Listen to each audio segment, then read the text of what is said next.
The intermission begins. Your name is Spade Slick.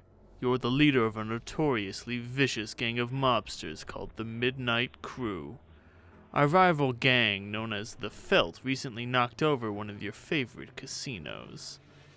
Your long quest of revenge has finally taken you through the front door of the mansion belonging to their loathsome boss, Lord English. Your subordinates, Club's Deuce, Diamond's Droog, and Heart's boxcars have been dispatched to various locations throughout the mansion to begin carrying out your mission. Your objective is to locate and crack English's secret vault and plunder its mysteries. That's the business end of it. The pleasure will be painting this ugly house red with the blood of those miserable green motherfuckers. Spade Slick. Inspect timekeeping devices. Stupid gang and their lousy obsession with clocks. The sooner all these idiots stop being alive, the better. You wonder where they are. It's awfully quiet in the mansion, sans all this dreadful ticking. Spade Slick. Capsulog carriage clock.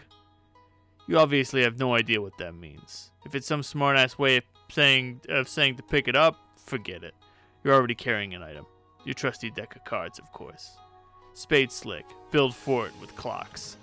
You have an idea that's so much better. Clocks destroyed. 4 out of 1,000. Spade Slick. Check for traps under the billiards rug. What's under the rug is much worse than any trap you could imagine. It's a member of his species that you do not recognize with a ghastly furred upper lip. You cover the unsightly individual back up and try to forget it ever existed. Spade Slick. Play 52 pickup. You would need a deck of cards to play that infernal game. Fortunately, all you have is your war chest, which you deploy on the floor. Spade Slick. Open war chest. Spade Slick. Shuffle contents of war chest. You rummage around. It's no unusual assortment of belongings, and nothing any mobster worth his salt would be caught plotting and scheming without. Certainly nothing eyebrow-raising. Bunch of blades, some playing cards, and a variety of other miscellaneous stuff. Also, your vendetta itinerary and your heist map. Spade Slick. Scavenge war chest for fancy headwear. If there's any elaborate headdresses in here, you'll eat your haberdasher. But of course, there's only a plain and serviceable backup hat, which naturally conceals 2 licorice Scotty dogs, which makes you think that maybe you're wearing your backup hat, and this is your usual one? Hell if you know. They're the same damn hat after all. Spade Slick. Hide inside your war chest. You cannot hide properly inside the chest because you cannot close it while you're inside. Instantly, you momentarily pretend it's a really cool automobile that commands the fear and respect of larcenous adversaries everywhere. Beep, beep, beep. All aboard the idiot wagon. Spade Slick. Start up the Crosby top. Is that what this thing is? You've had it for quite some time, and don't quite remember how you got it. You never knew the identity of this pipe-smoking creature. Perhaps it could be the same species as the character you just saw under the rug. But you know that's impossible, because this one does not feature the same bizarre furred upper lip. They're probably differing species within the same genus. Spade Slick. Go to mspaintadventures.com. You don't know why you're wasting time on this website. It's for little children who poop hard in their baby-ass diapers. Also, you don't understand what the hell is going on or who all these characters are. It's all a load of nonsense. Spade Slick. Delete the time setting on the Crosby top. Clock's destroyed. 5 out of 1,000. Spade Slick. Take the spade key. You take the rules card for blackjack. You have possessed this item for as long as you can remember. You do not yet know its significance, though you can hustle up a mean game of blackjack if you ever need to.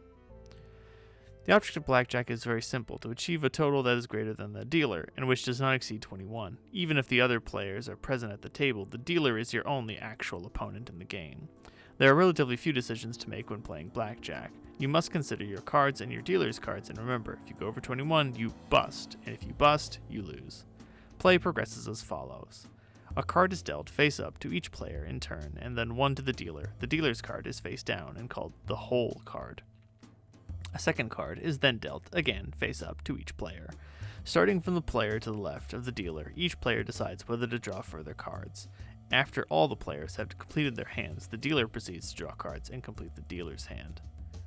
You win if your total is higher than the dealer's total. The dealer goes over 21 or busts themselves. And you have not previously busted yourself. Spade Slick. Examine Vendetta Itinerary. These are the mugshots of everyone you're going to kill. You got a head start. You've already offed crowbar, matchsticks, and quarters. 7, 11, and 14, respectively, depleting them of some of their muscle. You still gotta watch out for the others, and stay wary of their despicable time shenanigans. Itchy, number 1, has given you the slip repeatedly. Doze, number 2, you've captured and interrogated just as repeatedly, to no avail. Trace, number 3, has broken into your secret hideout more times than you can count, while Finn, number 5, always seems to be a step ahead of you and scoops your heists. Clover, number 4, has all the intel and is highly cooperative. You might need him to crack the vault. He'll be guarded. Best to avoid Die, number 6, and in any direct confrontations, unless you want a temporal mess on your hands. But if you need any repairs, you could always get Stitch, number 9, and persuade him. You might need it if you can't kill Sawbuck, number 10, with a clean shot. Eggs, 12, and Biscuits, 13, are morons. But they're dangerous morons. Cans, number 15 is a tank, and your crew will probably need more ammunition than you pack to take him down. No one knows what Lord English looks like, but that'll be corrected tonight. You've got dibs on English. He's all yours. Spade Slick. Wonder where the number 8 mugshot went. Oh, it's right here. But you aren't gonna kill Snowman. It's out of the question. Spade Slick. Examine the heist map. On review, your schemes seem a little bit convoluted, but you wouldn't have it any other way.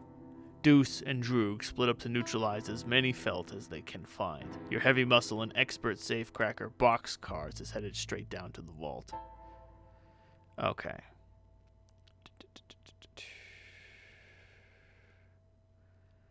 So this has got to be, yeah, this is where the vault is, because this leads there. Or is it? Yeah. Well, this stairwell leads here, which leads down to the vault, which is here. So everyone has to end up here, which leads to the vault. Spade Slick. Use radio device to check on unscrupulous cohorts. You put the word out to your cronies for a status report. No response yet. You clean up all your junk and prepare to get this show on the road. You slip the spade key back into the deck of cards, then pocket the war chest. Smooth as clockwork and every bit as logical. Spade Slick. Enter the hallway near the main entrance. Funny, you didn't hear any commotion or gunplay, but it looks like there's already been some action in here. Or there will be. You can never take tense for granted when you're dealing with these goons. 13 of 1,000 clocks destroyed, apparently. Looks like Club's Deuce is getting back to you. He says he's got Doze tied up for interrogation. You ask him what else is new. Capturing that guy's like shooting a paralyzed monkey in the face. Spade Slick, Beehard's Boxcars. You are now Club's Deuce. Club's Deuce. Rough him up. He remains tight-lipped, so you deal him a senseless shin-drubbing with your crook of felony. Oh, the humanity. You can barely watch. He's probably using his special ability to slow time down for himself. He probably can't feel a damn thing, and he certainly isn't saying anything, apart from a very low noise, which could be him saying, ow, very slowly. Club's Deuce. Punch clocks in face to establish chronology. Why would you do that? All of these clocks are lovely. You see no reason to harm them. 987 out of 1,000 clocks unharmed. Club's Deuce. Swap hats with Doze. You begin a feeble campaign of psychological warfare. Perhaps compromising his fashion motif is the way that'll really get under his skin. No, looks like he's still in this weird state of stasis and he doesn't really care. Either that or it's driving him nuts, but just very slowly. Club's Deuce. Dump the contents of your war chest all over him.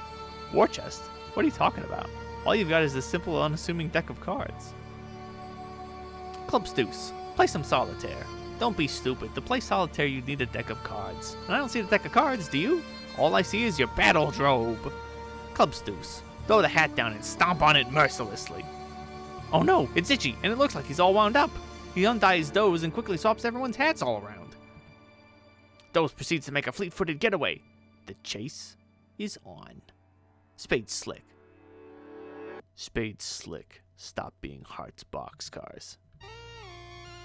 Alright, you're the boss. Heart's boxcars you ain't. Someone has replaced your plain and serviceable hat with a silly and undersized one, an outrage beyond compare. You're sure you know who the culprit was. You can still smell his overly caffeinated blood. 986 out of 1,000 clocks shown mercy. Spade Slick, lift leg and hold it a little ways in the air. Oops. 4 out of 15 green torsos dead. Spade Slick, wear Clubs Deuce's hat on top of your current one. You're already wearing Deuce's hat, you idiot. The one on the floor is Droog's hat. This is exactly why you always keep a backup hat on hand. The son of a bitch on the floor here was playing his last game of musical hats. Soon these lugs will learn how to show you some respect. You made this town what it is, after all. Wasn't nothing but a bunch of dust and rocks before you showed up. Spade Slick, wear backup hat. You deploy your chest and swap this dinky little hat for one more suited to your tastes. Wait a minute. Oh, thank God. Your precious Scotty dogs are still here. You don't know what you do without them. You don't even want to think about it. Dye makes his usual sort of entrance, the nonplussed, vaguely bewildered sort. Spade Slick, be Diamond's Droog. You got it, Clubs Deuce it is. You've opened your battle drobe in search of your backup hat, and you also need some more rope to retie Doze, who's absolutely tearing through the mansion as we speak. If you don't hurry, he might clear the chair within the hour. But it's a real big mess in here. You mostly just see a bunch of bombs and cards and junk. You're not sure what's what. You can't even remember which card to pick up. You can't believe how shitty your memory is. Clubs Deuce. Grab the deuce of clubs. You pick up 2 licorice gummy bears. These need to be stored for safekeeping as soon as possible. Finding your backup hat has never been more urgent. Clubs Deuce. Pick up all the cards and throw them at Doze. Buh. You pick up a bunch of cards and fling them Dozeward. Didn't accomplish a whole lot, other than putting some of your private reading material on embarrassing public display. Black inches. Licorice, as far as the eye can see. Clubs Deuce. Pick a card. Any card. Oh, Jesus Christ.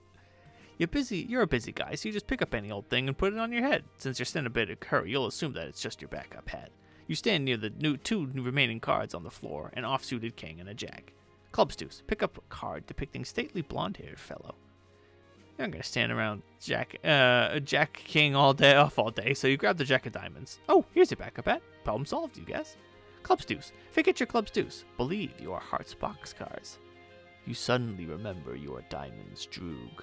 Whoever took your hat is about to discover he's the unluckiest man on Earth. He better hope you find him dead. What you're going to do to him will be much less painful that way. Diamond's Droog, wear backup hat. You don't have a backup hat. All you've got is this deck of cards. Oh, wait. Yes, you do. It's stashed away in your Brawlzaleum. Diamond's Droog, retrieve hat from Brawlzaleum. You're the only member of this band of thugs who's civilized enough to keep more than one backup hat, as well as an extensive array of fairly finely tailored suits. The Brawlzaleum seems like the best storage option for your exceptional wardrobe. If there's any better sort of compartment to keep your wardrobe in, you'd love to hear about it.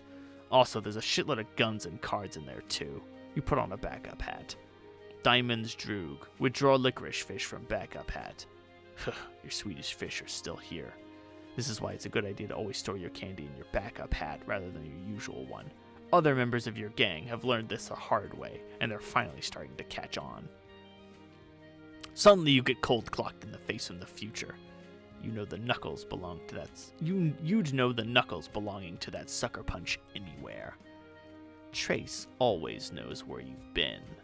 The spineless rat likes to follow your past trail and mess around with you. So, presumably, he's supposed to go up the stairs. So I guess he will investigate the blood. But in the future, Clubs Deuce is already here. The hat never gets picked up, and he is keeping an eye on Trace. Trouble is, whenever he does, he lets you know exactly where he's going to be in the future. This time you'll be ready for him. You radio Deuce for backup, give him a time and a place, exactly what path through the mansion to take. Diamond's Droog, resume pursuit of wounded Felt member. You don't know if the wounded guy went up the stairs or came down, or who wounded him, or when. Might have been you for all you know. Diamond's Droog, follow trail of blood up the stairs. Can't overthink this time stuff. You go with your gun, head upstairs. Club's Deuce, follow Diamond Droog's instructions. After giving a 10-4 over the radio, you take another look at your prisoner. He lucked out. Looks like round 2 of your brutal interrogation will have to wait. You couldn't find any rope, so you tied him up with a Stretch Armstrong doll, which you happen to have lying around. You don't even remember how you got it. It looks sort of dumb, but it'll have to do. Club's Deuce, just lock those in the battle drobe. Time to hit the road. You beat your hostage into the back of your battle drobe with your bull penis cane. Wait, this is a bull penis cane?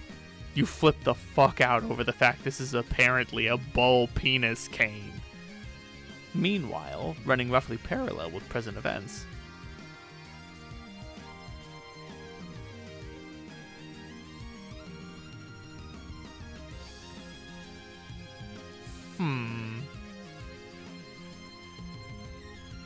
Itchy always cheats, but he's always cheated for the last time. You're just gonna jump to a timeline where he's dead. Looks like he got what he deserved, but as usual, you find yourself in a bit of a predicament. Spade Slick, make friends with Die. You introduce your cast iron horse hitcher to your new friend. Die scrambles for a pen he's been saving for a special occasion. How many times does he have to tell you? Oh, pardon me. How many times does he have to tell you he made this town? Heart's boxcars, stop being Spade Slick. You stop not being Heart's boxcars. You've made your way to the Felt secret vault. It's bigger than you were expecting. You doubt you'll be able to rely on your usual safe-cracking method, which is prying it from the wall with your bare hands. You'll have to think of something else. Heart's boxcars, do a silly dance. This is absolutely the most ridiculous thing you could possibly choose to do right now. I mean, come on. Why don't you take a closer look at that safe?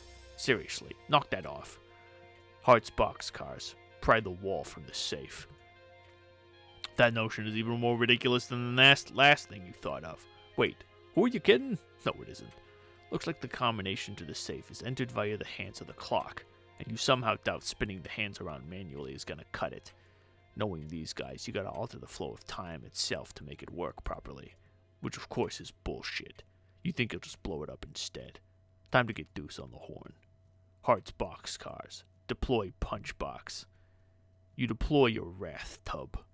Heart's boxcars. Retrieve 2 of hearts from backup hat. You retrieve your pair of wax lips. If anyone tried to steal your wax lips, you'd eat their eyeballs and deliver an angry lecture into their empty sockets. Heart's boxcars. Peruse the Red Cheeks magazine. Just glancing at this is giving you palpitations. Literature for avid cardioaficionados such as yourself. Those burgeoning red humps. That mischievous little tail. The snug, welcoming cleft. The saucy imagery is hard to beat. Harder than what you beat inside your chest now. Your heart is what you're beating, you're saying. You beat it to Red Cheeks magazine pretty regularly, you'd say. Heart's boxcars. Call clubs on the nearest card. You radio Deuce on the 10-4 cards. Let him know you need a powder monkey on the double. You hear ticking, and it's not coming from the big vault clock above. You hope it's not what you think it is. Oh no. Oh god, it's Biscuits. His oven timer is ticking. This is no good at all. Ugh, there it is. This idiot thinks his special oven transports him into the future by the amount he sets on the timer. Well, he's sorta right, but in reality all that's happening is that he's hiding in there until the timer's up, then he pops out. You guess he's relatively harmless if he's alone. You could take him. What you really have to worry about is if he teams up with... oh no. That ringing. That god-awful ringing, you can hear it. Eggs. Son of a fuck. You might as well just grab one of your axes and kill yourself now. Club's Deuce, follow path. In the future, you've already followed through the mansion that Droog told you to. Trace followed Droog's past trail even further back, but found a much fresher trail crossing his path. Looks like this little guy. Looks like this little guy's talking on the radio. Says something about how he'll be right there once he gives Droog a hand. Trace decides he'll trace this guy for a while longer, see what he's up to, and then mess with him, of course. In the present, you talk on the radio. Say something about how you'll be right there once you give Droog a hand. Diamonds, Droog. Take a good look around the new room you're in. Looks like the trail of blood ends here, or originated here. Whatever. Something went down here in the past, or is about to go down in the future. You know what? Never mind. 21 out of 1,000 clocks destroyed, apparently. Hang on, there's a tooth on the floor. You know that tooth. You felt its bite before. Finn was here. And judging by the forensics of the scene, the angle it hit the floor and the direction of the blood spatter, how dry the blood is, you think you know exactly what he's about to pull, or more specifically, what he's about to already have pulled. Finn always knows where you're going. He follows your future trail here. He likes to mess with you from your past. Trouble is, he tips you off to where he's been. This time you're ready. Wait for it. Wait. Now.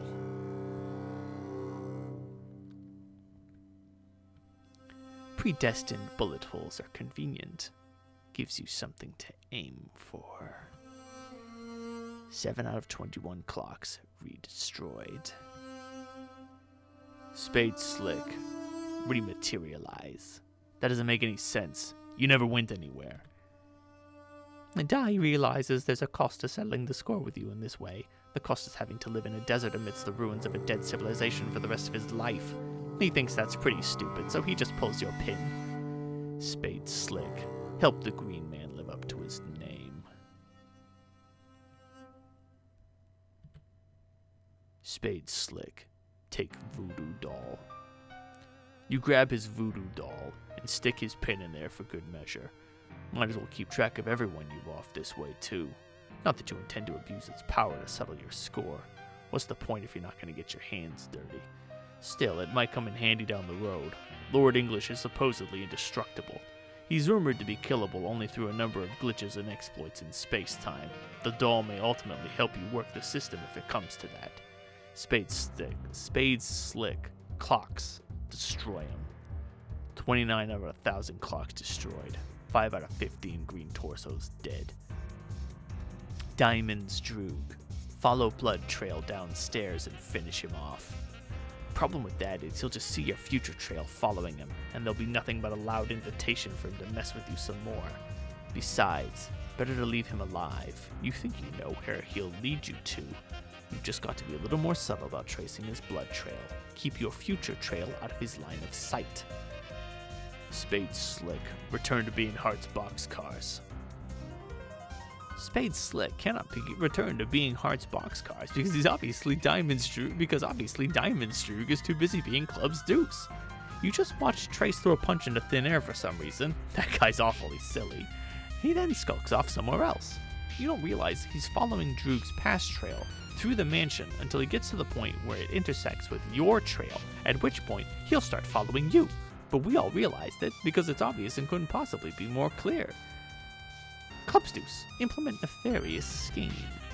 You follow Droog's simple instructions, so simple even a forgetful nincompoop like you could remember. There's a blood trail on the floor that goes in a different direction than Trace went. You decide to follow it, because that sounds like a really good idea to you. If there was something you were supposed to be doing after helping Droog out, you'll be damned if you can remember what it was.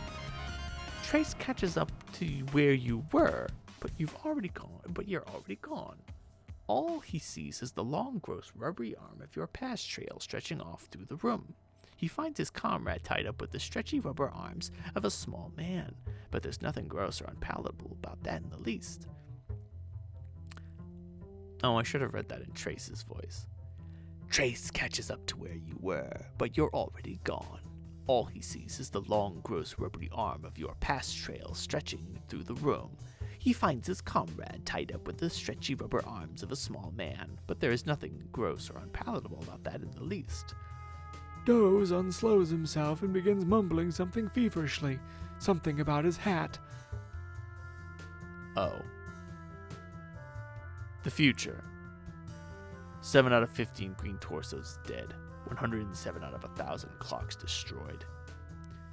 Finn makes his way through the mansion to get some help. He wonders where this little guy is going. Deuce's future trail is headed the same direction he's headed. By sheer coincidence, Finn decides to follow him for a bit, keeping an eye on him. For as long as Deuce's path matches his, that is. There's pretty much no chance he's headed to the same place. Same place, though, that would be statistically improbable.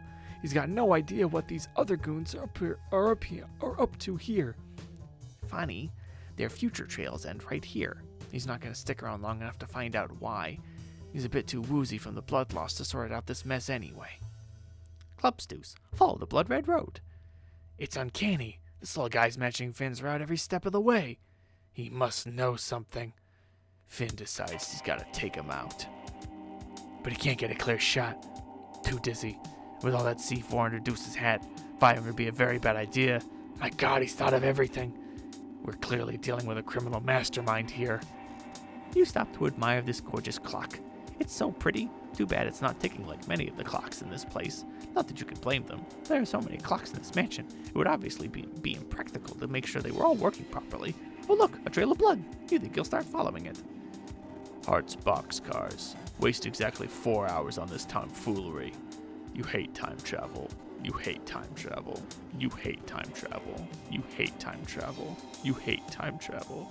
You hate time travel. You hate time travel. Above, a spectator has appeared on the strike of 4 and has been giggling at your foolishness for a number of minutes. Clover would have been tickled to help you open the vault, at the cost of answering a few of his clever time riddles, needless to say. If only you'd thought to seek his help first, rather than charging like the silly brute you are into this deadly trap of stable and very unstable time loops. Mostly unstable, really. These guys are way too dumb to maintain even elementary looping stability for more than a couple of iterations.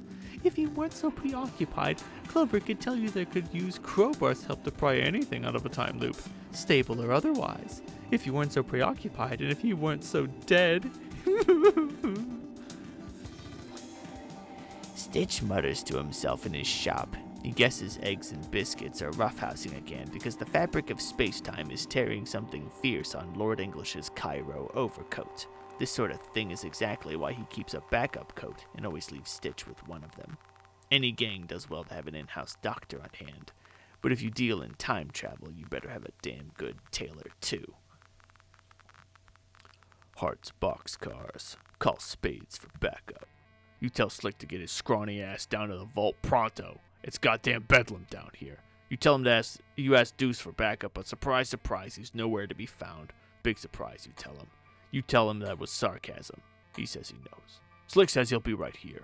He'll see if he can round up Droog for support. Droog says Deuce is tailing Finn, while he is tailing Deuce. He'll be there to help out boxcars as soon as he and Deuce take care of business with Stitch. Couldn't be simpler. Oh yeah, you also mentioned he pumped Finn full of lead so you can cross him off the list. You roger that. Oh, I'm sorry, that was Droog talking. So it should be, Droog says Deuce is tailing Finn while he is tailing Deuce. He'll be there to help out boxcars as soon as he and Deuce take care of business with Stitch. Couldn't be simpler. Oh yeah, he also mentions he pumped Finn full of lead so you can cross him off the list. You roger that. Finn... Fuck, I can't remember all these fucking voices. Finn busts into Stitch's workshop, blubbering something about watching out for the little guy who's about to come in here. He says to watch out because he's got a bomb on his head, which is undoubtedly quite volatile, and even the slightest spark would surely set it off. Stitch sees Finn's obviously in pretty bad shape, and checks his effigy. Sure enough, the thing's in tatters, but he should be just fine if he can be patched up before he bleeds to death.